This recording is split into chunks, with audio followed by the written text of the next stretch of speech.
Hi எல்லாருக்கும் இனிய காலை வணக்கம். இந்த இனிய காலை பொழுத இன்னும் கொஞ்சம் இனிமையாக்க இந்த ஸ்வீட் பொட்டேட்டோ வச்சு என் பிள்ளைங்களுக்கு பிரேக்ஃபாஸ்ட் செஞ்சு கொடுக்க போகிறேன். வாங்க பார்க்கலாம்.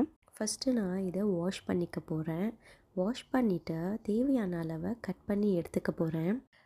தேவையான அளவை கட் பண்ணியிருக்கேன் இல்லையா, இதை நான் விசிலுக்கு போட போகிறேன். 4-5 விசில் நல்லா தாராளமாக விடுங்க. நல்லா வெந்து வந்துடும்.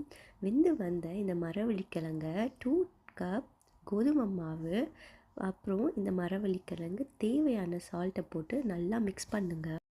இது சப்பாத்தி மாவு அளவுக்கு பிசைஞ்சால் போதும். ரொம்ப கெட்டியாக பிசைஞ்சிடாதீங்க, ஏன்னா மரவள்ளிக்கிழங்கு சேர்த்துருக்கீங்க.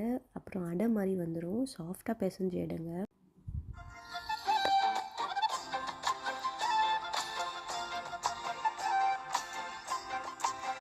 அப்புறம் ஈஸி தான். இது நீங்கள் சப்பாத்தி தட்டுற மாதிரி தான் தட்ட போகிறீங்க.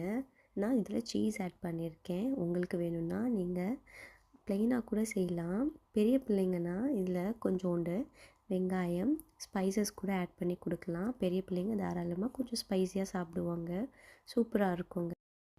ஆனால் ஒன்ஸ் ட்ரை பண்ணி பாருங்கள். சாப்பிடாத பிள்ளைங்களும் சாப்பிடுவாங்க. இன்கேஸ் நீங்கள் அதில் சீஸ் போட்டதால் கொஞ்சம் டிஃப்ரெண்ட்டாக இருக்கும் டேஸ்ட். அதனாலே விரும்பி சாப்பிட்ற பிள்ளைங்களும் உண்டு.